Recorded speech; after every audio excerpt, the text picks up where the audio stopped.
It was a March morning in 2024, one of those that make the Florida coast look like a postcard. Miami Beach awakened under a translucent sky, with the ocean breeze carrying the scent of salt and seaweed. At the Miami Beach Marina, the movement was typical of a Saturday. Families preparing boats, young couples adjusting life jackets, the metallic sound of cables hitting against masts. Marina Williams nervously adjusted her life jacket strap, her brown eyes reflecting a mixture of anxiety and excitement. It wasn't her first time on a jet ski, but there was something different about that morning. An inexplicable feeling she tried to disguise with forced smiles. "Are you okay, honey?" Raphael asked, his experienced hands checking the equipment for the third time. As a local resident, he knew the ocean like few others, but still maintained a meticulous safety ritual. "Just a little nervous," Marina confessed, watching the waves that gently lapped the hulls of the boats. "I dreamed about a storm last night." Raphael laughed, kissing her forehead. "The sea is as calm as a lake. We'll just go to Star Island and come back. 1 hour maximum." The marina employee, Mr. Antonio, 64 years old, a man weathered by sun and salt, watched the couple leave at 10:47 a.m. Later, he would be the last to see them alive. "They seemed happy," he would tell investigators later, his calloused hands trembling imperceptibly. "She waved at me when they were leaving, a small wave, you know, like someone saying, 'See you later.'" The blue and white Yamaha jet ski cut through the crystal-clear waters, leaving a wake of foam that soon dissolved in the immensity. Marina hugged Raphael around the waist, feeling the salty wind on her face, never imagining that would be her last embrace under the sun. At 3:30 p.m., when the sun was already beginning its descending trajectory, Jessica's phone rang. It was Mrs. Carmen, Marina's mother, with that voice that only mothers have when they sense something is wrong. "They haven't come back yet, Jessica. They said they'd be back for lunch."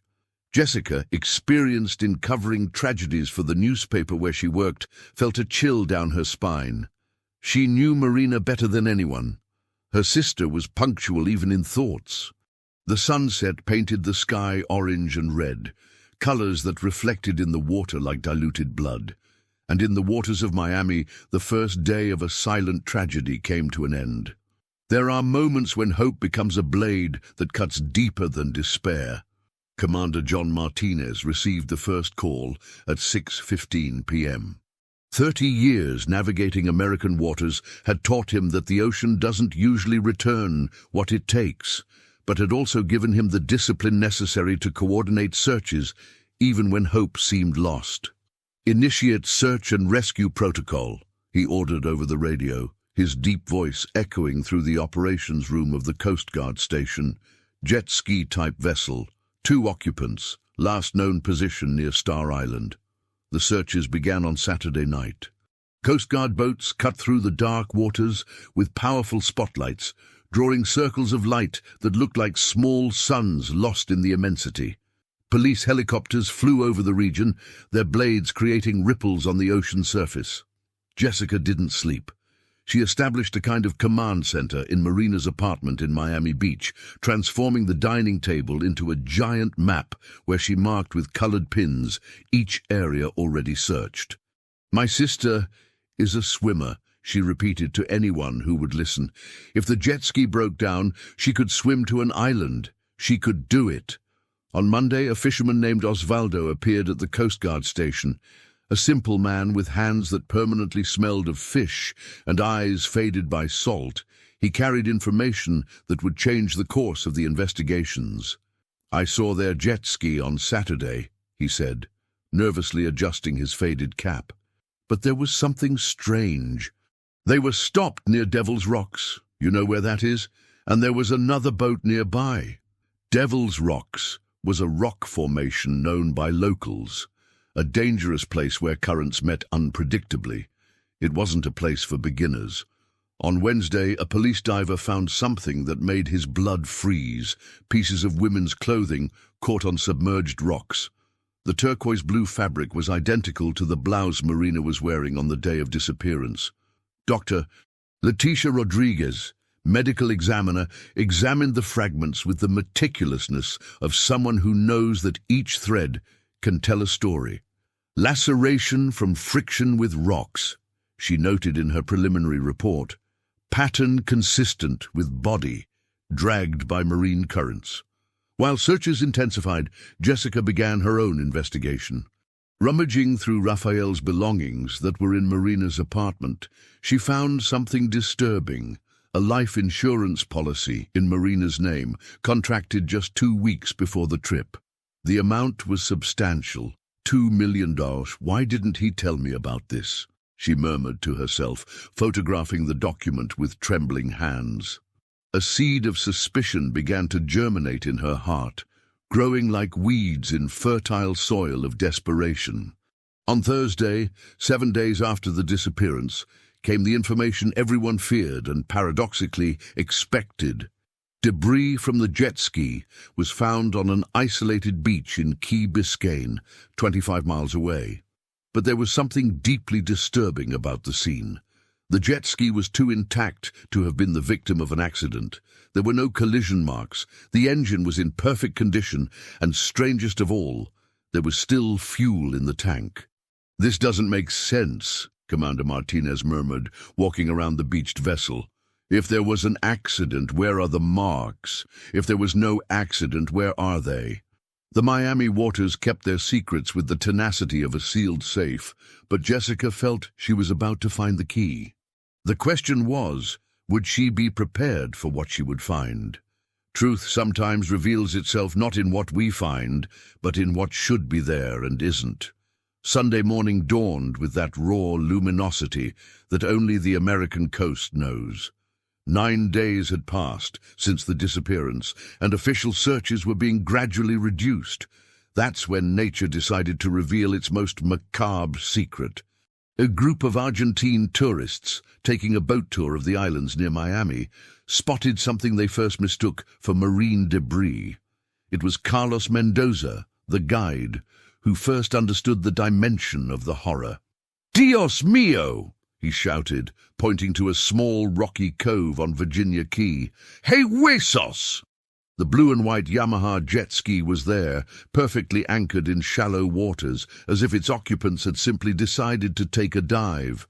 But on the seat, organized with almost ritual precision, were 2 completely clean human skeletons.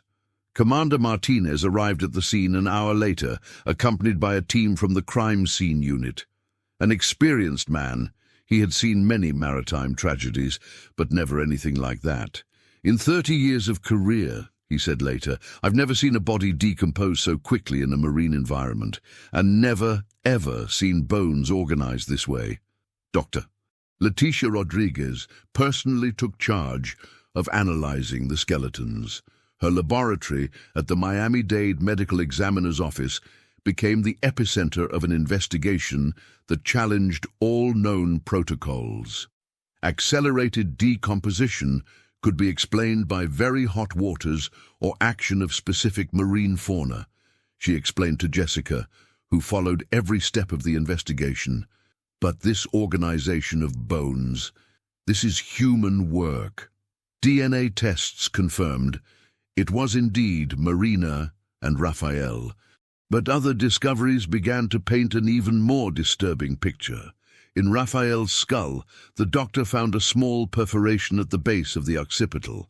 "Compatible with thin, sharp object," she noted. "Positioning suggests it was done by someone who knew anatomy." In Marina's skeleton, there were signs of fracture in the hyoid, the small throat bone that frequently breaks in strangulation cases. "They were murdered," Jessica said in a low voice, the words coming out like a funeral prayer. But who would do this? And why? Jessica dove into the last months of Marina and Raphael's life with the obsession of someone seeking justice. She discovered that Raphael had debts with loan sharks, that his real estate business was on the verge of bankruptcy, and that there were rumors about his involvement with money laundering. But the most shocking discovery came when she found in Marina's emails a series of messages exchanged with an unknown number. "I know what you discovered about him. Meet me at the marina on Saturday. I have proof. Don't tell anyone, your life may be in danger. The person behind the messages was Dr. Edward Sullivan, Raphael's accountant and old college friend. When Jessica finally confronted him in his elegant office in downtown Miami, the man collapsed like a house of cards. She found out everything, he confessed, his hands shaking as he served a whiskey he could barely hold. Marina was an architect, understood blueprints, construction. She started asking questions about Raphael's developments, about documents that didn't match. Raphael was laundering money from a criminal organization through his phantom development companies. Marina had discovered and threatened to expose everything, but the truth was even more sinister. Raphael wasn't a victim, Dr. Edwards said, his voice a broken whisper. He was part of the scheme from the beginning. Marina was the problem. She had to disappear. Jessica felt the world spin. Her sister hadn't been the victim of an accident, not even a crime of passion. She had been coldly executed by her own boyfriend, who pretended to be a victim to throw off the investigation. But then came the question that terrified even Edward. If Raphael was the killer, who had killed Raphael? And who had organized those bones in such a specific, almost ritualistic way? The answer would come only in the last chapter, and would be more terrifying than anyone could imagine. There are truths that only reveal themselves when we dive into the darkest depths of the human soul. Jessica's investigation led her to Mrs. Conception, a 78-year-old lady who lived alone in a simple house in South Beach. A former healer and keeper of the ocean's secrets, she possessed the last piece of the puzzle. "I knew your sister when she was little," said the old woman, serving strong coffee in chipped porcelain cups. "Always brought her here when you came for vacations. Marina had a gift, saw things others didn't see." Jessica frowned. Marina had never mentioned visits to Mrs. Conception. "She came looking for me 3 days before she died," continued the lady, her milky eyes fixed on some point beyond the window. "Said she was dreaming about water, about bones dancing at the bottom of the sea. Said she felt someone close wanted to harm her."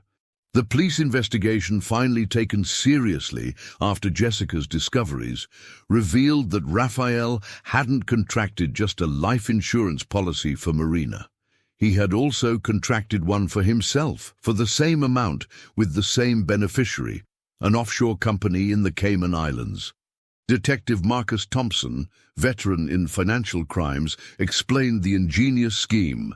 Raphael planned to simulate both their deaths, disappear with the money laundering scheme money, and still collect the insurance, $2 million for each one, plus the diverted money. Enough to start life over anywhere in the world.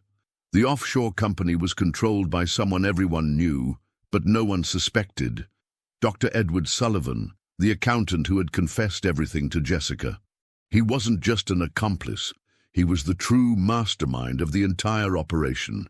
Raphael was just a pawn, Edward admitted during interrogation, no longer having the strength to lie. Young, ambitious, in debt, easy to manipulate. The plan was to kill Marina at sea, simulate that Raphael had also died, and then he would disappear forever. The crime reconstruction, based on Edward's confession and forensic evidence, revealed meticulously planned cruelty. On that March Saturday, Raphael took Marina to Devil's Rocks, where Edward waited for them with a boat. Marina was sedated with a cocktail of drugs injected through a thin needle, explaining the mark on the skull. When she lost consciousness, she was strangled. Raphael, however, hesitated at the last moment.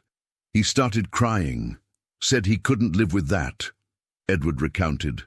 Threatened to tell the police everything.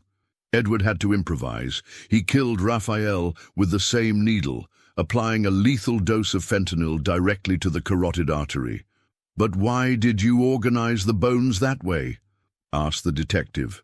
Edward smiled with a coldness that chilled everyone's blood in the room. "My grandmother was into Santeria. I learned that certain bone arrangements can confuse investigations, create mystical interpretations that divert police attention. He had used industrial chemicals to accelerate body decomposition. then organized the skeletons on the jet ski in a formation that resembled Afro-Caribbean rituals, hoping the police would waste time investigating religious motivations. But Edward didn't count on Jessica's persistence, nor on the last secret that Mrs. Conception revealed. "Your sister left something for you," said the old healer, handing over a small flash drive. "Said that if something happened to her, I should give this to you." The flash drive contained copies of all documents that incriminated Raphael and Edward, plus recordings of phone conversations where Edward detailed the money laundering scheme. Marina had discovered everything and, sensing danger, ensured the truth would come to light even after her death.